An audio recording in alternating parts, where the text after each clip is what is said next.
Kia ora, I'm David Chaston with 90 at 9, brought to you by interest.co.nz. This we get everything you need to know in 90 seconds at 9 o'clock with news. We're in for a day of significant announcements, both locally and internationally. But first up today, the overnight dairy auction brought higher prices, up 4.6% in US dollar terms, up 3% in New Zealand dollar terms. Of note, the butter price hit a new all-time record high of $7,992 a tonne. Also, cheddar cheese rose a very sharp 12% from the prior full event, and the dominant whole milk powder price was up a heady 6.2%. This has been a very positive outcome, even if it was on relatively low off-season volumes. Elsewhere, there was a good rise in US retail sales last week, up 6.9% from the same week a year ago in the Red Book survey. But as we've noted previously, it is now hard to separate the inflationary effect of the tariff taxes from volume gains.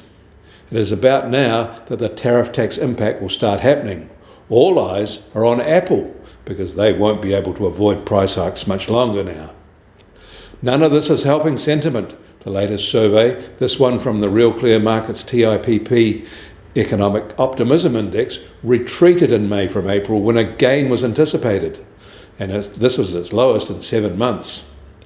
Tomorrow will be dominated by the US Fed's meeting outcome. Changed interest rates are unlikely, but there will be intense interest on how they view the present and future economic landscape.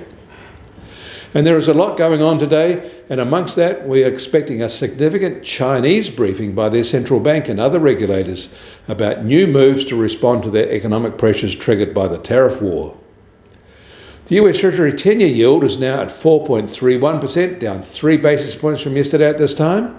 And the price of gold will start today at $3,414 an ounce. That's up $101 from yesterday and heading back towards its April 23rd record high. And oil prices are firmer today too, up $2 at just on $59 a barrel in the US, while the international Brent price is now just under $62.50 a barrel. And the Kiwi dollar is now at 60 US cents, up 40 basis points from yesterday. Against the Aussie, we're up 10 basis points at 92.5 Australian cents. Against the euro, we're up 50 basis points at 52.8 euro cents. That all means our trade-weighted index starts today at just under 68 and up just 10 basis points. That's because the Japanese yen has strengthened to limit the trade-weighted index shift.